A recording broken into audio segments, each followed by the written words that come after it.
சத்தியிலிருந்து வந்திருக்கக்கூடிய விஜய தர்மராஜ் ஐயா அவர்கள் தங்களுடைய கருத்துக்களை சிறப்பாக எடுத்து வைப்பார். வாங்க ஐயா.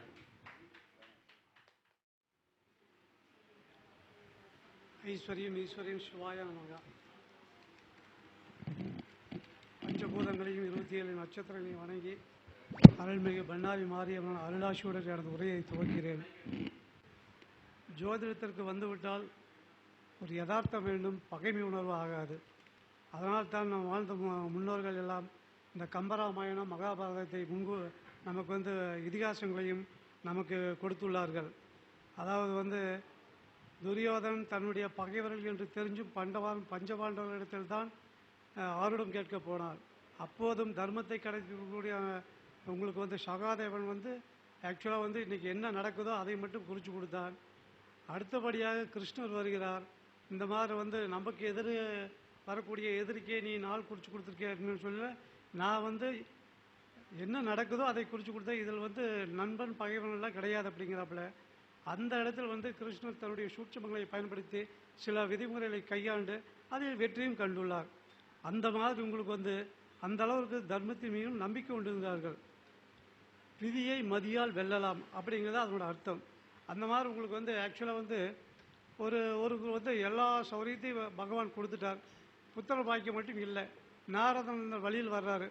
பகவான் அடிக்கடி நீ பகவான் விஷ்ணுவிடம் போவ, எனக்கு எல்லா சௌரியத்தையும் கொடுத்துட்டாப்புல, ஒரே ஒரு புத்திரத்தை கொடுத்தா எனக்கு ஒரு அர்த்தம் இருக்குது அப்படின்னு சொல்லிட்டு உங்களுக்கு நீ அடிக்கடி மகாவிஷ்ணுவில் போகிறதுனால நாரதர்கிட்ட சொல்லியிருக்காப்புல, நீங்கள் ஒரு புத்திரம் மட்டும் கேட்டு வாங்கிட்டு நாரதரும் மகாவிஷ்ணுவுக்கு போவாப்புல. இந்த மாதிரி உங்கள் பக்தர் எல்லா சௌரியத்தையும் கொடுத்துட்டீங்க, ஒரே ஒரு புத்திரத்தை கொடுத்தா உங்களை கும்பிடறக்கு ஒரு அர்த்தம் இருக்கும் அப்படின்னு சொல்லி விதிப்படி குழந்தை பாக்கியம் இல்லை, அவன் வாங்கிட்டு வந்த கர்மா அப்படி. இதில் நாங்கள் தலையிடுறதுக்கு இல்லை, அவன் என்ன முன்ஜென்மத்தில் என்ன பயன் அனுபவிச்சானோ அதை தான் இப்போ அனுபவிச்சுட்டு இருக்கிறா. அப்படிங்கும்போது அது கொடுக்கறதுக்கு முடியாது அப்படின்றாப்புல. நாரதன் நினைக்கிறாப்புல, பட் ஜனங்கள்லாம் நம்மளை நம்பி இருக்கிறாங்க, அப்படி இருக்கையில் நம்மளாலேயே முடியாதுன்னு சொல்லிச்சுன்னா ஜனங்க என்ன பண்ணுவாங்கன்னு சொல்லிவிட்டு ஒரு 5-6 வருஷம் நம்மளை மதிக்க மாட்டாங்க அப்படின்னு நினச்சிட்டு ஒரு 5-6 வருஷம் அந்த வழியில் போகிறதே விட்டுறாரு. அடுத்து ஒரு 6 வருஷம் கழிச்சு போவாப்புல, 2 குழந்தைங்க விளையாண்டுருக்கு. இது யாருடைய குழந்தைங்க கேட்பாப்புல, என்னுடைய குழந்தைங்க தான் அப்படின்பாப்புல. எப்படி அப்படின்னு கேட்கல, ஒரு மகான் ஒருத்தர் வந்தார், அவருக்கு சில பணிவிடைகள்லாம் செஞ்சேன், உனக்கு என்ன வேணும் கேள் அப்படின்னாரு. எனக்கு ஒரே ஒரு புத்திரம் மட்டும் போகுது அப்படின்னு, 1க்கு 2ஆக வச்சுக்குன்னு சொல்லி போட்டு 2 குழந்தைகளை கொடுத்துருக்காரு அப்படின்னு சொன்னாப்புல. மறுபடியும் நாரதர் நேராக மகாவிஷ்ணுட்டு போவாப்புல.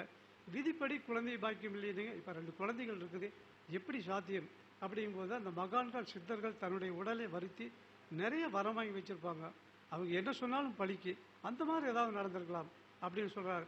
அதனால் நான் வேணும்னு சொல்ல, இந்த மகான்கள் சித்தர்கள் இப்போ என்னுடைய இது கூட கிட்டத்தட்ட ஆக்சுவலாக நான் ஒரு 40 வருஷத்துக்கு முன்னால் கோடிச்சாமிகள் அப்படின்னு சொல்லிட்டு ஒரு சாமிகிட்ட போனேன். எனக்கு கொஞ்சம் உடல்நிலை சரியில்லாதனால என்னை ஒருத்தர் கூட்டிகிட்டு போனார். அங்கே போனேன், அவர் பார்த்தா காலெல்லாம் பார்த்தோன்னா டெட் பாடியோட கால் மாதிரி தான் தெரியுது. பட்டு என்னடா 300 வயசுக்கு மேலே இருக்குங்கிறாங்க. பட் நான் ஒரு கல்யாணத்துக்கு முன்னாடிங்கிறதுனால எதார்த்தமாக கூட்டிகிட்டு போனான்ட்டு போனேன். ஆனால் அவருடைய சக்தி இருக்குதுங்கிறத எனக்கு பின்னால் இருக்குது, முன்னால் தெரியுதுன்னா நான் பயன்படுத்துறதும் இல்லை. அப்போ அந்த சமயத்தில் அவர் முதல் டைம் போனால் ஒன்றும் சொல்லலை, 2வது டைம் போனால் அப்படியே அது படிக்கட்டுலேருந்து அப்படியே ஜம்ப் பண்ணி நிற்கிறாரு. அதாவது எடுத்துகிட்டு பிடிச்சிட்டு தூக்கி வச்சு தான் உட்காருவாப்பா, டேபிள் உட்கார வைப்பாங்க, டேபிள் அப்படி காலை நீட்டி காலை தொட்டு கும்பிட்டு உட்காந்துங்க. நாங்கள் போகையில் ஆக்சுவலாக ஒரு 10 பேர் தான் இருக்குது. அதாவது 45 வருஷத்துக்கு முன்னாடிங்கும் போது கம்மி. அப்போ வந்ததுன்னு நாங்கள் போய்க்கணும்னு அர்த்தம். அப்போ அவர் சொல்கிறாரு, நான் 2வது டைம் போனேன், அந்த எட்டி குதிக்கிறது என் கண்ணால் பார்த்தேன், பட் அந்த வயசுலேயே எட்டி குதிக்கிறாரா அப்படின்ட்டு. அதுக்கு பின்னால் 3வது டைம் போனேன். போனது என்னை கூப்பிட்டாரு. போனது அப்படியே போனால் லெஃப்ட் சைடில் பெட்ரூம், அவர் வடக்கு மேலே உட்காந்துருப்பாப்புல, லெஃப்ட் சைடு பெட்ரூம், நீ போய் கொஞ்சம் படித்து தூங்கி எதிர்ச்சுவா அப்படின்னாரு. அப்புறம் நான் கொஞ்சம் நேரம் போய் படித்து எடுத்துகிட்டு அப்போ தான் தெரிஞ்சு எனக்கு உடல்நிலை தொந்தரவுக்காக அவர் போச்சுருக்கு. அப்படி அவர் ஞானத்தில் உணர்ந்தார்னு எனக்கு அப்பவே தெரியல. ஆக்சுவலாக அவருடைய ஞானம் எனக்கு உடம்பு சரியில்லாமல் வந்திருக்கிறேன், அதனால் அவர் பெட்டில் போய் படுத்து எழுந்துச்சுன்னு சொல்லும்போது உண்மையிலேயே ஞானத்தை அப்போவே எனக்கு தெரியல. எனக்கு இது ஒரு 4-5 வருஷத்துக்கு முன்னால் தான் ஒரு ஆக்சிடென்ட் ஒன்று ஆச்சு. ஆக்சிடென்ட் ஆனது எங்கள் காலில் 2 துண்டு பாதை இப்படி எதுக்க திரும்பிடுச்சு. ஸோ அப்போவுமே எல்லாம் போய் ஹாஸ்பிட்டல் போனேன், எல்லா ட்ரீட்மெண்ட் எல்லாம் கொடுத்தாங்க. எனக்கு திருப்பி வர வரைக்கும் அதனோட வழியே தெரியல. எங்கள் அக்கா கூட பக்கத்து உட்காந்து சொல்லுவாப்புல, அடிக்கடி சின்ன அடிபட்டால் கூட அதில் அழுதுட்டு போகிறாங்க, நீ என்னடா சும்மா அடிபட்டத்துலேருந்து பார்க்குறேன், இது வரைக்கும் வலினே சொல்லு அப்படின்னாப்புல. ஸோ வலின்னு என்னமே தெரியாமல் நான் ஹாஸ்பிட்டல் போயிட்டு வந்தேன். அப்பவுமே எனக்கு தெரியல. அப்போ தான் நான் நினச்சேன், அதாவது வந்து நாம் உடம்பு சரியில்லைன்னு அந்த அவர்கிட்ட போனேன். அவருடைய சக்தி இப்போ தான் நமக்கு தெரிஞ்சிருக்கிறாங்க. அன்னையிலிருந்து இது வரைக்கும் வந்து ஒரு மானசீக வழிபாடு பண்ணேன். அப்படி பண்ணையில் உங்களுக்கு வந்து இந்த ஒரு 4 வருஷம் அப்படிங்கிறத தான் நான் வெளியிலேயே வர்றேன். நான் ஒரு சின்ன வட்டத்தை போட்டு நான் அதாவது வந்து திருப்பூரில் ஒரு 25 வருஷம் இருந்தேன். அதுக்கு பின்னால் போனேன். ஒரு ஆக்சிடென்ட் ஆச்சு, விவசாயம் பண்ணியிருந்தேன், ஆக்சிடென்ட் ஆச்சு. பட் இப்போ வந்து ரவீஷ் ஜெயக்குமார் அவர்களுடைய ஒரு கருத்தரங்கத்துக்கு வந்தபோது தான் அவர் என்னை கூப்பிட்டாரு.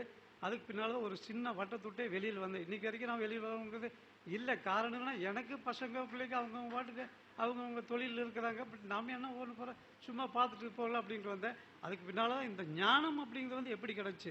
அதுக்கு பின்னால் யாராக இருந்தாலும் என்ன பிரச்சனை இருந்தாலும் ஜீவசமாதி வழிபாடு பண்ண சொல்லுவேன். அப்படி போயிட்டு வரும்போது நீங்கள் இந்த கோயிலுக்கு போயிட்டு இங்கே ஜீவசமாதி இருந்தால் ஜீவசமாதி வழிபாடு வந்து ஆட்டோமேட்டிக்காக சரியாகிது. அந்த வழிபாட்டு முறையை தான் நான் நிறைய எல்லாத்தையும் அனுப்பிச்சிட்டு இருக்கிறேன்.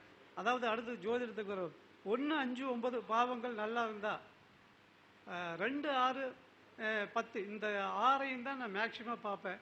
இது நல்லா இருந்தால் இந்த எந்த பையனாக இருந்தாலும் கல்யாணம் முடிச்சு கொடுத்துரு அப்படின்றேன். பொதுப்படையாக வந்து நான் உள்ளே போய் பெருசாக பார்க்குறதுங்கிறதெல்லாம் கிடையாது. இன்றைக்கி வரைக்கும் சொல்லிட்டு இருக்கிறேன். ஒரே ஒருத்தர் என்னுடைய 25 வருஷத்தில் ஒரே ஒரு ஆள் தான். ஒரு 6 மாதத்துக்கு முன்னால் வந்து கேட்டேன், நீ குறித்து கொடுத்த ஜாதகத்தை கல்யாணம் முடிச்சு வச்சு பிரிஞ்சு போயிட்டாங்க அப்படின்னா. அப்போ சொன்னாடா டைம் சரியில்லை பிரிஞ்சு போயிட்டோன்னு என்ன விவகாரத்தை வாங்கிட்டு இல்லை சண்டை பிடிச்சி போயிட்டாப்புல அப்படின்னு. இதெல்லாம் ஒரு பிரச்சனையா? இது ஒரு 4 மாதம் டைம் சரியில்லை, அதுக்கு நாள் வந்துடுவேன். அதெல்லாம் இல்லை, இனி போனால் மாமனார் சொல்கிறது. அதாவது புருஷன் முண்டாட்டிக்குள்ளே பிரியல, மாமனார் அவங்க வீட்டை விட்டு போயிட்டா நான் போக சொல்லிட்டேன் அப்படின்னாப்புல. அதில் 4 மாதம் கழிச்சு வந்துடுவாப்புல அப்படின்னு. இல்லை அது இனிமேல் அவ்வளோ ஆகாது அப்படின்னாப்புல. இப்போ நல்லா தான் இருக்கிறாங்க. நான் பார்த்த ஜாதகத்தில் இன்னைக்கு வரைக்கும் பார்த்ததில் வந்து ஒரே ஒரு தான். நீ வந்து அது கிராமத்தில் பார்க்கறதுனால கோயிலே சொல்லிட்டு தான் போவாங்க. நீ சொல்லியிருக்கிற நடக்கலைன்னா திரும்பி வருவேன், சொல்லியிருக்கிறேன் நடக்கலைன்னா திரும்பி வருவேன். இந்த பயத்தோடு தான் அப்போ நாமளும் கொஞ்சம் கவனமாக பார்க்க வேண்டியது வருது. அப்போ என்னன்னு சொல்லிச்சுன்னா 1, 5, 9னாவே 1ஆம் பாதம் நல்லா இருந்தால் 7ஆம் பாவம் நல்லா இருக்கும். 7ஆம் பாவத்தில் எந்த பிரச்சனையும் இல்லை. 7ஆம் பாவத்துக்கு பிரச்சனை வந்துச்சுன்னா 1ஆம் பாவத்துக்கு பிரச்சனை. அப்போ 1ஆம் பாவம் நல்லா இருந்தால் 7ஆம் பாவம் நல்லாவே இருக்கும். அப்படி இல்லைன்னு சொல்லிச்சுன்னா அந்த இதை வந்து 7ஆம் பாவம் எடுத்துக்கு. எப்பயுமே ஒன்றுக்கு ஒன்று ஆப்போசிட் தானே. அதே மாதிரி 2ஆம் பாவம் நல்லா இருந்தால் 8ஆம் பாவம் பிரச்சனை இல்லை. 2ல் வந்து ஏதாவது பிரச்சனை பண்ணால் தான் 7 கூடிய மனைவிங்கிற அவங்க சொந்த பந்தங்கள் எல்லாமே பிரச்சனைக்கு வரும். அப்போ நீ குடும்பத்தை நல்லா நடத்தினா 8ஆம் பாவம் பிரச்சனை கிடையாது. எந்த கிரகம் உட்கார்ந்துருந்தாலும் சரி 8ஆம் பாவம் பிரச்சனை கிடையாது. இப்போ 3ஆம் பாவம், அதில் 3ஆம் பாவத்துக்கு ஆப்போசிட் 9ஆம் பாவம். 9ஆம் பாக்கியம் நல்லா இருந்தால் அவங்க எல்லாமே கூட வருவாங்க. இன்றைக்கி வந்து விஜய் ஒன்றுமே தெரியாமல் வந்து உட்காந்துருக்காரு முதலமைச்சராக, கூட எத்தனை பேர் அவங்களுக்கு வந்து இது சொல்கிறதுக்கு இருக்காங்க. அவங்க ஆட்டோமேட்டிக்காக வழி நடத்து. அப்போ 9ஆம் பாவம் பாக்கியம் நல்லா இருந்தால் 3ஆம் பாவம் மாதிரியே அந்த முயற்சி தானம் ஆட்டோமேட்டிக்காக நடக்க அப்படிங்கிறது தான். அதுக்கு அடுத்து எடுத்துன்னு சொல்லிச்சுன்னா உங்களுக்கு 4ஆம் பாவம் 10ஆம் பாவம் நல்லா இருந்தால் 4ஆம் பாவம் பிரச்சனை இல்லை. நீ தொழிலில் டாப்பில் போனால் வீடு வண்டி வாகனம் சுகஸ்தானம் எல்லாமே எங்கு 10ஆம் பாவம் குறைஞ்சா 4ஆம் பாவம் அவங்க தலைவிக்க ஆரம்பிச்சிரு. இப்படி எல்லா பாவம் 1, 5, 9, 2, 6, 10 இது பொருளாதாரத்தை கொடுக்கக்கூடிய 2, 6, 10. குடும்பத்தை கௌரவம் அந்தஸ்து மரியாதை புகழ் இது எல்லாம் கொடுக்கக்கூடியது 1, 5, 9. இந்த 6 பாவம் நல்லா இருந்தால் மீதி 6 பாவம் ஆட்டோமேட்டிக்காக அதுக்கு சப்போர்ட்டாக பண்ண அப்படிங்கிற ஒரு பொதுப்படையான கருத்துன்னு வச்சுக்கோங்க. திருமணத்துக்கு பின் புரிதல் அவசியம், விட்டு கொடுத்தல் அவசியம். இந்த 2 இருந்தால் இல்லற வாழ்க்கை சிறக்கும். லக்கண அதிபதியை வச்சு அதாவது வந்து ஒரு லக்கண அதிபதி ஒரு பெண்ணுடைய ஜாதகத்தில் நான் பார்க்கும்போது ஈருயிர் ஓருடல், ஈருடல் ஓருயிர் இப்படி தான் நான் பேசுகிறோம். கல்யாணத்துக்கு பொண்ணு ஜாதகம் வந்தாவே நான் 2 ஒன்றா வச்சு தான் பார்ப்பேன். இந்த ஆணுடைய லக்கணத்துக்கு பெண்ணுடைய லக்கணம் எங்கே விழுந்திருக்குது. ஆணுடைய லக்கணத்தில் இந்த மேக்சிமம் ஆணுடைய லக்கணம் மேஷமாக இருக்குதுன்னு வச்சுக்கோங்க. பெண்ணுடைய அந்த மேஷத்தில் என்ன கிரகம் இருக்கிறது, ஒரு நல்ல கிரகம் இருந்தால் அது ஓரளவுக்கு வந்து ஒரு சிறப்புமிக்க ஜாதகம். அந்த மாதிரி உங்களுக்கு வந்து எல்லா கிரகங்களும் இப்போ ஒரு 4 நாளைக்கு முன்னே ஒரு ஜாதகம் வந்துச்சு. 2ல் சனி கேது. ஆக்சுவலாக வந்து பாக்கியில் வந்து நான் சொல்லிட்டேன் வந்து இந்த ஜாதகம் பொறுத்து எல்லாமே அப்படின்னு. அந்த அம்மா சொல்லிச்சு, நான் 40 வருஷமாக ஒருத்தர் பார்த்துட்ருக்குறேன், நீ அந்த வந்து பொறுத்துக்கூடாதுங்கிறாங்க, நீங்கள் மட்டும் எப்படி பொறுத்தலாம்னு சொல்லலாம் அப்படின்னு சொல்லியில் ஆக்சுவலாக வந்து பார்த்தா என்னுடைய இதுக்கு நல்லா தான் இருக்குமா. ஒருத்தர் ஒரு கதை சொல்லுவாங்க அப்படின்னு சொன்னால் அது பார்க்க வந்தது வந்து அவங்க சித்தி வந்திருக்காப்புல. அப்போ சொன்னேன் உங்களுக்கு வந்து இந்த கிரகம் அதுக்கு அவங்க கேட்ட எழுதுக்கெல்லாம் அது பதில் சொன்னேன். அப்போ ஆக்சுவலாக வந்து கடைசி அந்த அம்மா வந்து மேக்சிமம் கர்நாடகம் அந்த நீலகிரி அந்த பக்கம் தான் நமக்கு அதிகமாக வர்றாங்க. அப்போ வந்து நான் சொன்னேன், இந்த பையனுடைய ஜாதகம் தடைபடுதுன்னா அவ அம்மா தான் பிரச்சனை அப்படின்னு. அப்புறம் உடனே சரி அது என்ன அப்படி சொல்கிறீங்க அப்படின்னு. ஆமாம் அவங்க அம்மா தான் இப்போ தடை சொல்கிற மாதிரி எல்லாம் தடை சொல்ல. அப்போ தான் அந்த அம்மா சொல்லுச்சு, இது 6 வருஷமாக பொண்ணு பார்த்துட்டு இருக்கிறா, பையனுக்கு பிடிச்சாலும் பிடிக்கலையோ அந்த அம்மா வந்து பல்லு சரியில்லை, தலை சரியில்லை, முகம் சரியில்லை, வார பொண்ணெல்லாம் தட்டி தட்டி கழிச்சிட்டே இருக்குது அப்படின்னு சொன்னாப்புல. அதுதான் அந்த அம்மாவை ஆஃப் பண்ண இந்த கல்யாணம் நடக்கலையும் நடக்காது அப்படின்னு. அப்போ அடுத்ததாக வந்து ஒருத்தர் வந்தால் அவனுக்கு கொஞ்சம் ஜாதகம் செய்து 2 டிகிரி பண்ணியிருக்கா. நீங்கள் வந்து என்ன லாஜிக் வச்சு சொன்னீங்க அவங்க அம்மா தான் தடைன்னு சொல்லி. எனக்கு லாஜிக்கெல்லாம் தெரியாது, இருந்தாலும் நான் இது ஏதோ ஒன்று பதில் சொல்லி ஆகணும்ல அப்படின்னு நினச்சிட்டு ஆக்சுவலாக 2ஆம் இடம், அதாவது 4ஆம் இடம் அம்மா, அம்மா ஸ்தானம் வந்து உச்சமாகிற இடம் வந்து 2ஆம் இடம். அப்போ அந்த 2ஆம் இடத்து யார்? அம்மாவுக்குரியது. பையனுக்கு கல்யாணம் வரைக்கும் அந்த குடும்பத்தை பார்த்துக்கிறதா அம்மா. இப்போ அந்த இடத்துல சனியும் கேதும் இருக்கிறதுனால தடை பண்ணுறாங்க. எனக்கு ஆக்சுவலாக அப்போ தான் அதே உதிச்சிச்சு. எனக்கு அது வரைக்கும் தெரியல. பட் அவன் கேட்குறாங்கிறதுக்கு வேண்டி, ஏன்னா அவங்க ஆக்சுவலாக படிச்சிருக்காப்புல. நான் அந்த அளவுக்கு இல்லைனாலும் நமக்கு வந்து ஏதோ நான் படித்ததை சொல்லணும் இல்லையா. அவன் 2 டிகிரி பண்ணியிருக்காப்புல. அடுத்து வந்து அவன் கேட்குறான் பக்கத்தில், அதாவது அதுக்கு முன்னாடி அந்த ஜாதகத்தை அவன் பார்த்துருக்காப்புல. அவன் வந்து எங்கிட்ட கேட்குறான், என்ன லாஜிக்கல் சொல்கிறீங்களா, 2ஆம் இடம் எப்படி அம்மா வருன்னாப்புல. எனக்கு உடனே தோணுச்சு 4 கூடயும் அம்மா. அம்மா வந்து எங்கள் அந்த கடகத்திலிருந்து சந்திரன் எங்கே வந்து உச்சமாகிறப்ப 2 தான். அப்போ பையன் கல்யாணம் மூக்கி வரைக்கும் வீடு குடும்பம் யாருது? அம்மாவுடைய பொறுப்பு தான். அப்போ அம்மா அந்த இடத்துல சனியும் கேதுமே உட்காந்துருக்காப்புல, அதனால் தடை பண்ணுறாப்புல. இதுதான் அப்படின்னு சொன்னேன். ஓ அப்படியா, அப்படி ஒன்று வேறு இருக்குதா அப்படின்னு சொல்லி, அந்த மாதிரி உங்களுக்கு வந்து ஆக்சுவலாக வந்து நான் அந்த 2 ஜாதகத்தையும் வச்சு பார்க்கல. இப்போ அந்த அதே 2ஆம் இடத்தில் குருவோ சுக்கிரனோ வளர்வகை சந்திரனோ இருந்தால் நான் அந்த தாராளமாக கல்யாணம் முடிச்சுக்கலான்ருவேன்.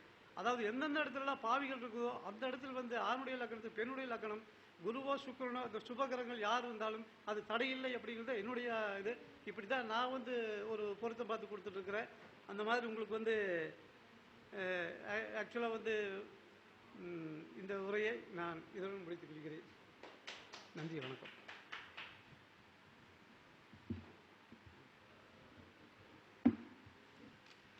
சிறப்புங்க ஐயா. அதாவது ஐயா என்ன நினச்சிட்டாருன்னா, நிறைய படிச்சிருக்காங்க, டிகிரி வாங்கிட்டவனால அறிவாளி, வெள்ளையா இருக்கிறவனால நல்லவன் நினச்சிட்டாரு. அப்படியெல்லாம் கிடையவே கிடையாதுங்க. எம்ஏ படிச்சிருக்கிற, பிஹெச்டி படிச்சிருக்க அப்படிங்கிற ஆளெல்லாம் நாங்கள்லாம் பார்த்துருக்குறோம். சரிங்களா? ஆனால் நான் படிச்சிருக்கேன், அதுக்காக நான் சொல்லலை.